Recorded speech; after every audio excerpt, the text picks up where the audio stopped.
Good morning students. आज हम बात करने वाले हैं जैव प्रौद्योगिकी के बारे में कि जैव प्रौद्योगिकी क्या है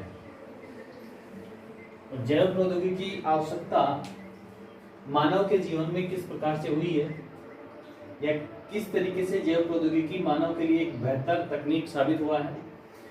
तो सबसे पहले हम बात करेंगे इस जैव प्रौद्योगिकी के बारे में।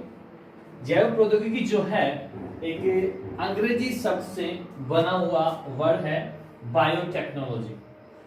जैव प्रौद्योगिकी को अंग्रेजी में बायोटेक्नोलॉजी कहा जाता है और बायोटेक्नोलॉजी के बारे में सबसे पहले कार्ल एरेकी नामक साइंटिस्ट ने हमें जानकारी दी। अब ये जो जैव प्रौद्योगिकी शब्द है बायोटेक्नोलॉजी, ये दो शब्दों से मिलकर बना है। पहला शब्द है बायो और बायो का मतलब होता है बायोलॉजी और बायोलॉजी को हिंदी में कहा जाता है जीव विज्ञान। दूसरा शब्द है टेक और टेक का मतलब होता है टेक्नोलॉजी और टेक्नोलॉजी का अर्थ है प्रौद्योगिकी। तो सिंपली जैव प्रौद्योगिकी जो शब्द बना है ये दो शब्दों से मिलकर बना है एक बायो जिसका अर्थ है बायोलॉजी जिसे जीव विज्ञान कहा जाता है। दूसरा शब्द है टेक्नोलॉजी जिसे तकनीक या प्रौद्योगिकी कहा जाता है। तो अर्थात जैव प्रौद्योगिकी मीन्स जीव विज्ञान के बारे में अध्ययन करना जैव प्रौद्योगिकी कहलाता है। और जीव विज्ञान में विभिन्न प्रकार के जीवों के बारे में, सूक्ष्म जीवों के बारे में, जंतु उत्पादक कोशिकाओं के बारे में अध्ययन किया जाता है जैव प्रौद्योगिकी शाखा के अंतर्गत। अभी हमने आपसे बात की थी कि जैव प्रौद्योगिकी के बारे में सबसे पहले कार्ल एरेकी नामक साइंटिस्ट ने हमें जानकारी दी थी। अब हम बात करेंगे कि जैव प्रौद्योगिकी की परिभाषा क्या होगी। तो देखिए, विभिन्न प्रकार के जैविक कारक, ध्यान दीजिए, विभिन्न प्रकार के जैविक कारक जैसे सूक्ष्म जीव हुए, पादप कोशिकाएं हुई, जंतु कोशिकाएं हुई या उनके अवयव। दोबारा से ध्यान दीजिएगा, जैव प्रौद्योगिकी की परिभाषा की हम बात कर रहे हैं। बायोटेक्नोलॉजी जिसे कहा जाता है कि विभिन्न जैविक कारक जैसे सूक्ष्म जीव, पादप, जंतु कोशिकाएं या उनके अवयव आदि का उत्पादन करके मानव के लिए उपयोगी बनाना जैव प्रौद्योगिकी कहलाता है। हम एक शब्द में इसकी परिभाषा की बात करते हैं कि विभिन्न जैविक कारक जैसे सूक्ष्म जीव, पादप कोशिका, जंतु कोशिका या उनके अवयवों का उत्पादन करके मानव के लिए उपयोगी बनाना जैव प्रौद्योगिकी कहलाता है। रिपीट अगेन कि विभिन्न जैविक कारक जैसे पादप कोशिकाएं, जंतु कोशिकाएं, सूक्ष्म जीव या इनके अवयव, इनका उत्पादन करके मानव के लिए उपयोगी बनाना वो प्रक्रिया जैव प्रौद्योगिकी कहलाती है। और जैव प्रौद्योगिकी जो है उसमें दो तकनीकी के द्वारा इनको हम समझ सकते हैं, या यूं कहें कि जैव प्रौद्योगिकी में दो तकनीकों का मुख्य भूमिका होती है। पहली तकनीक है आनुवंशिकी अभियांत्रिकी और दूसरी है रासायनिक अभियांत्रिकी। सबसे पहले आज हम बात करेंगे आनुवंशिक अभियांत्रिकी के बारे में। और आनुवंशिकी अभियांत्रिकी के बारे में पॉल बर्ग ने 1972 में हमें जानकारी दी। ध्यान देना कि जैव प्रौद्योगिकी को दो तकनीकों के माध्यम से हम समझ सकते हैं, या उसमें दो तकनीकी मुख्य होती हैं। पहली है आनुवंशिकी अभियांत्रिकी, दूसरी है रासायनिक अभियांत्रिकी। पहली आज हम बात करने वाले हैं आनुवंशिक अभियांत्रिकी के बारे में, जिसे पॉल बर्ग ने 1972 में हमें जानकारी दी। अब बात करते हैं कि आनुवंशिकी अभियांत्रिकी क्या है। इसकी परिभाषा हमने अभी देखी थी। अब बात करते हैं कि आनुवंशिकी अभियांत्रिकी क्या है। जैव प्रौद्योगिकी के बारे में हमने पता लगा लिया है, उसकी परिभाषा हमें पता चल चुकी है कि विभिन्न जैविक कारक जैसे सूक्ष्म जीव, पादप कोशिका, जंतु कोशिका या उनके अवयव का उत्पादन करके मानव के लिए उपयोगी बनाना जैव प्रौद्योगिकी कहलाता है। और जैव प्रौद्योगिकी दो तकनीकों के माध्यम से संपन्न होती है, या उसमें दो तकनीकी मुख्य रूप से भूमिका निभाती हैं। पहली है आनुवंशिकी अभियांत्रिकी, दूसरी है रासायनिक अभियांत्रिकी। आनुवंशिक अभियांत्रिकी की खोज या इसके बारे में जानकारी पॉल बर्ग ने 1972 में हमें दी। और आज हम बात करेंगे आनुवंशिकी अभियांत्रिकी के बारे में।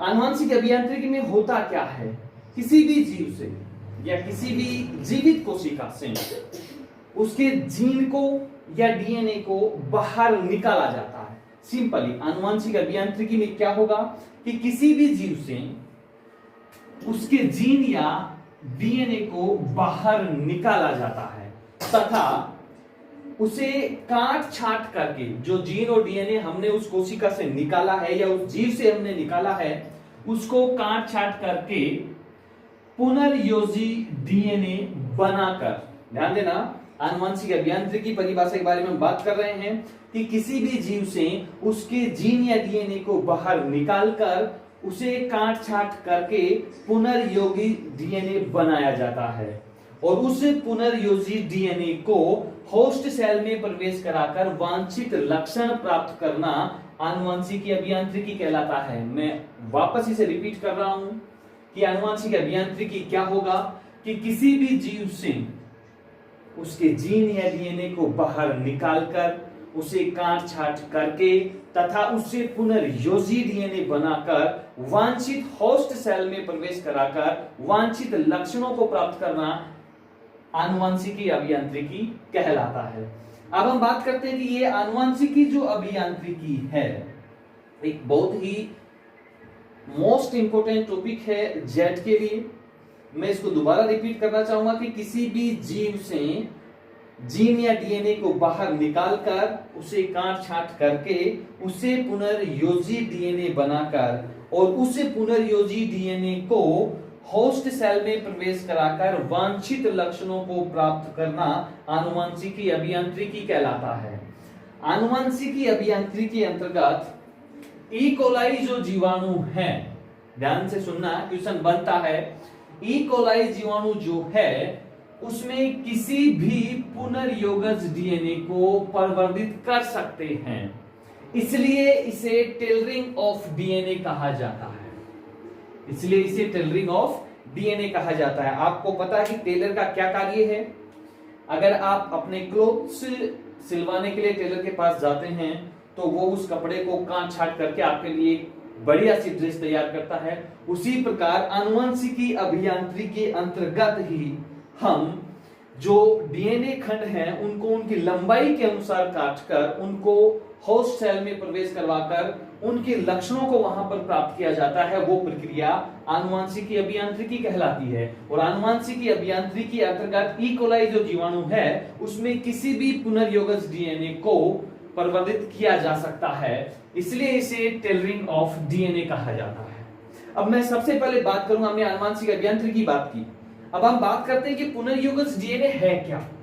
बार बार हम रिपीट कर रहे हैं कि पुनर्योगज डीएनए जिसे होस्ट सेल में प्रवेश करवा रहे हैं उसके वांछित लक्षण हम प्राप्त कर रहे हैं। तो सिंपली हम वापस एक बार आते हैं आनुवंशिक अभियांत्रिकी में कि किसी जीव से हमने जीन या डीएनए को बाहर निकाला, उसको काट छाट किया, उससे पुनर्योगज डीएनए बनाया, उस पुनर्योगज डीएनए को हमने किसी होस्ट सेल में प्रवेश कराकर उस जीव की जो पहले वाला जीव था जिससे हमने डीएनए निकाला था उसके लक्षणों को वहां प्राप्त किया जाता है, वो आनुवंशिक अभियांत्रिकी कहलाती है। लेकिन पुनर्योगज डीएनए कैसे बनता है उसके बारे में बात करते हैं कि विभिन्न स्रोतों से प्राप्त डीएनए खंडों को, ध्यान देना।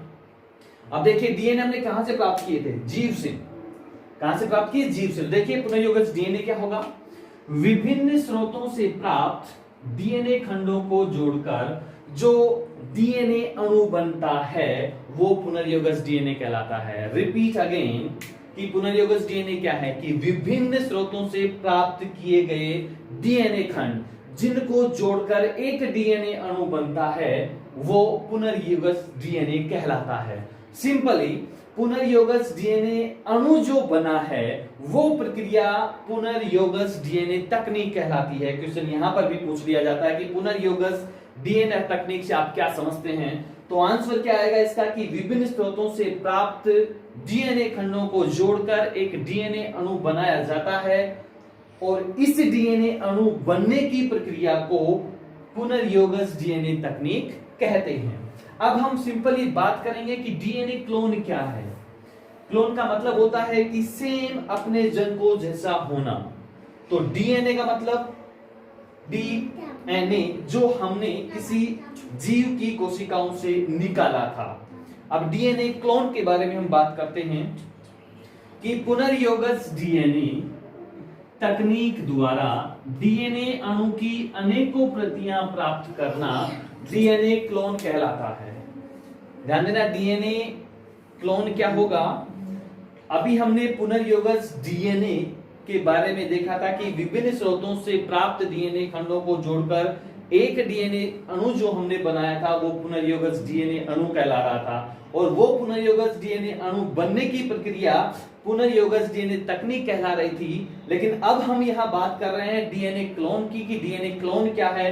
तो डीएनए क्लोन जो है पुनर्योगज डीएनए तकनीक द्वारा प्राप्त डीएनए अणु की अनेकों प्रतियां बनाने की प्रक्रिया डीएनए क्लोन कहलाती है। ध्यान देना, रिपीट कर रहा हूं मैं, पुनर्योगज डीएनए तकनीक द्वारा डीएनए अणु की अनेकों प्रतियां प्राप्त करना डीएनए क्लोन कहलाता है, या डीएनए जीन कहलाता है। जीन भी हो सकता है डीएनए की जगह। और डीएनए क्लोन के बारे में सबसे पहले सर्वप्रथम हमें 1973 में स्टैनले कोहेन व हर्बर्ट बोयर ने पुनर्योगज डीएनए का निर्माण किया था। पूछ लिया जाता है कि सबसे पहले पुनर्योगज डीएनए का निर्माण किन वैज्ञानिकों ने कब किया था। तो लिसन बी केयरफुली कि 1973 में स्टैनले कोहेन व हर्बर्ट बोयर ने पुनर्योगज डीएनए का निर्माण किया था। धन्यवाद। आज हमने बात करी थी जैव प्रौद्योगिकी के बारे में। तो जैव प्रौद्योगिकी दो शब्दों से मिलकर बना हुआ था, और जैव प्रौद्योगिकी की परिभाषा हमने यहाँ पर अभी लर्न की थी। और जैव प्रौद्योगिकी दो तकनीकों के माध्यम से होता है, आनुवंशिक अभियांत्रिकी और रासायनिक अभियांत्रिकी।